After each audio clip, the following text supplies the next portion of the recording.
उनको आप मेरे आराध्य देव हनुमान जी से कंपेयर करेंगे, बजरंग बली से कंपेयर करेंगे? ये रक्षा करते हैं हमारी। मोदी जी आपसे भी यही रक्षा करते हैं हमारी।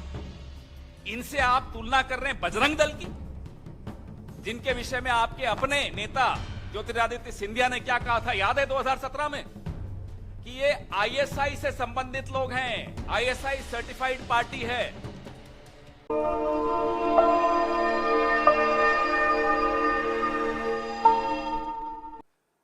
चलिए आप पूछ लीजिए हमसे सवाल।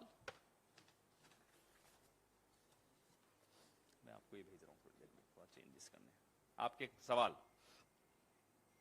को भी चाहिए होगा। सर, प्रधानमंत्री मोदी, जिस तरीके से कांग्रेस ने कहा कि हम पीएफआई और बजरंग दल पर बैन लगाएंगे, सरकार आएगी, हमारी सांप्रदायिक एजेंडा चलाने वालों के खिलाफ कार्रवाई करेंगे, तो प्रधानमंत्री मोदी ने कहा है कि मंगलवार का दिन है, हम बजरंग बली को नमन करने आए हैं और कांग्रेस जय बजरंग बली बोलने वालों को ताले में बंद करना। शर्म आनी चाहिए। अगर प्रधानमंत्री ने ऐसा कहा है तो पूरी तरह से मैं बोल सकता हूं, दावे के साथ कह सकता हूं कि शर्म आनी चाहिए प्रधानमंत्री। ये ध्रुव सक्सेना जिस दल के हों, उनको आप मेरे आराध्य देव हनुमान जी से कंपेयर करेंगे, बजरंग बली से कंपेयर करेंगे? ये रक्षा करते हैं हमारी। मोदी जी आपसे भी यही रक्षा करते हैं हमारी। इनसे आप तुलना कर रहे हैं बजरंग दल की, जिनके विषय में आपके अपने नेता ज्योतिरादित्य सिंधिया ने क्या कहा था, याद है 2017 में, कि ये आईएसआई से संबंधित लोग हैं, आईएसआई सर्टिफाइड पार्टी है। फोन उठाइए प्रधानमंत्री जी और पूछिए जरा ज्योतिरादित्य सिंधिया से क्या विचार है उनके बजरंग दल के विषय में। बजरंग दल की तुलना बजरंगी से करेंगे और हम बर्दाश्त कर लेंगे? यह अपमान नहीं सहेंगे हम। कैसे अपमान कर सकते हैं वो बजरंग बली का? हम, अरे हमारी भी श्रद्धा है, हमारी भी आस्था है, हम अपने दिल के पास रखते हैं अपनी आस्था को, लेकिन कोई सीमा होती है अपमान करने की हमारी आस्था। आप कैसे अपमान कर सकते हैं मेरी आस्था का? माफी मांगे प्रधानमंत्री इस देश से और करोड़ों ऐसे भक्तों से जो बजरंग बली को अपने दिल के करीब रखते हैं। अपमानित करने का अधिकार प्रधानमंत्री को नहीं दिया किसी ने भी। मेरी आस्था को अपमानित किया उन्होंने। आज पूछिए जरा उनसे, ध्रुव सक्सेना से उनके क्या संबंध है, और पूछिए हनुमान चालीसा आती है उनको? और प्रधानमंत्री जी के लिए तो मैं दो शब्द कहूंगा, दो लाइनें कहूंगा, महावीर विक्रम बजरंगी, कुमति निवार सुमति के संगी। जाके उनको बताइए और उनसे पूछिए इसका अर्थ मालूम है, और अगर अर्थ मालूम है तो आत्मसात करें ये अर्थ। आप कह रहे हैं कि बजरंग बली का अपमान उन्होंने किया है, आपकी आस्था के साथ खिलवाड़ किया है, तो क्या आप केस करेंगे, मानहानि का दावा करेंगे? हम इस देश में धर्म और राजनीति को अलग रखते हैं। यह देश मुद्दों पर चुनाव लड़ता है, यह देश मुद्दों की राजनीति को बर्दाश्त करता है, पसंद करता है, स्वीकार करता है।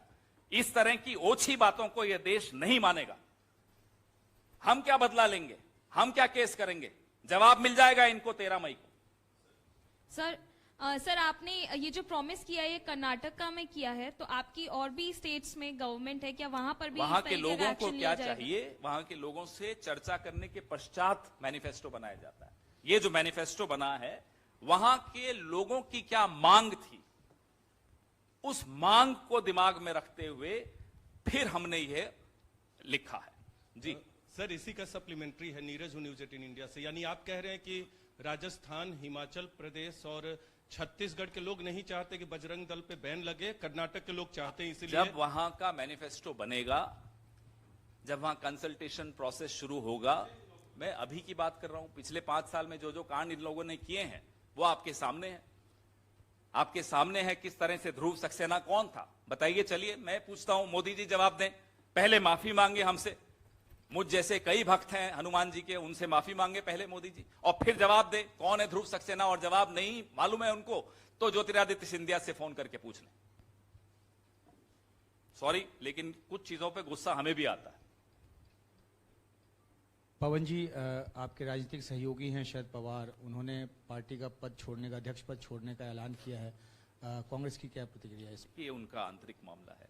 बहुत वरिष्ठ राजनेता है इस देश के, हर पार्टी में उनका सम्मान है। उनकी पार्टी के भीतर क्या निर्णय लिया जा रहा है उसमें हम हस्तक्षेप करें, सार्वजनिक रूप से हस्तक्षेप करें, वो उचित नहीं होगा।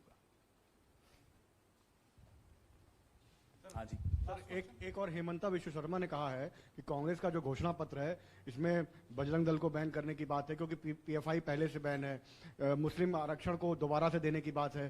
तो इतना तो जिन्ना का आरक्षण वो लगता है घोषणा पत्र ये कांग्रेस का नहीं, और आज से कांग्रेस खत्म हो इस जाएगी। तरह की हल्की बातों का मैं जवाब देने नहीं बैठा हूं। मैं हेमंता विश्वास शर्मा से भी कहता हूं कि वो माफी मांगे हम जैसे हनुमान जी के भक्तों से। पहले माफी मांगे, फिर उनसे चर्चा होगी। ऐसे ही चले आएंगे मुंह उठाकर हनुमान जी के खिलाफ बोल देंगे और बजरंग दल की तुलना बजरंगी से करेंगे, हमारे भगवान से। हैं कौन भाई? कौन है ये लोग? धन्यवाद। Thank you.